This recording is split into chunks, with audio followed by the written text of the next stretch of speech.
लागते का शंकरपटासाठी? नमस्कार शेतकरी मित्रांनो, स्वागत आहे पुन्हा एकदा शिवार MH29 या यूट्यूब चॅनलवर. तर बघा, हे आपलं शेत आहे, झाड आहे फणसाची. आणि हे आपली गाय आहे जी गिर क्रॉस कालवड आहे.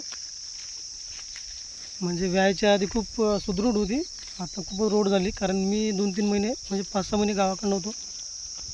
आता येईल जागेवर. आणि हे तिचं गावरान गोरं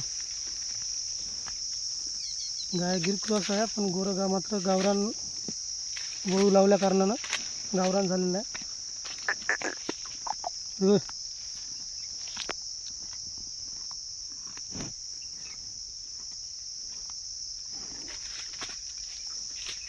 गोरं तुम्हाला दाखवतो. तुम्ही गोरं मला सांगा किती टक्के गावरान आहे ते. मी बॅक कॅमेरा लावून दाखवतो तुम्हाला. एक मिनटं.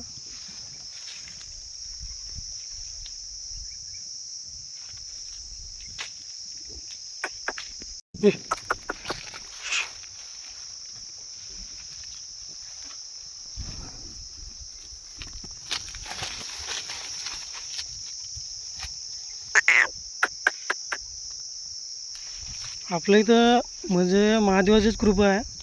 दरवर्षी हे पासू आपल्या इथं असं येतेच नंबरचं.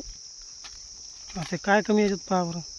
मागच्या वर्षी आपण अवधात वासरू असंच रंगाचं होतं, धामणं थोडं 35,000 विकलं.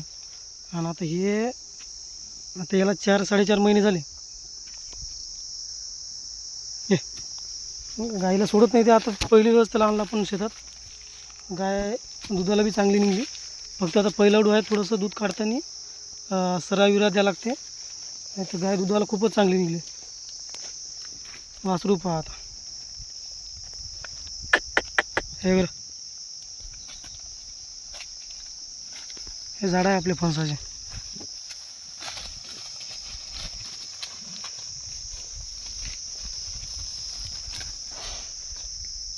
लागते का शंकरपटासाठी? कोणाला सांगा.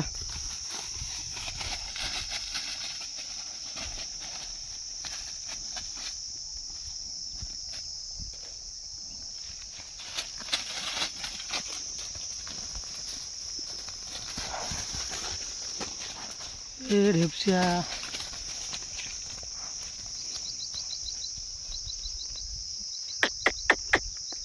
य य य य चल.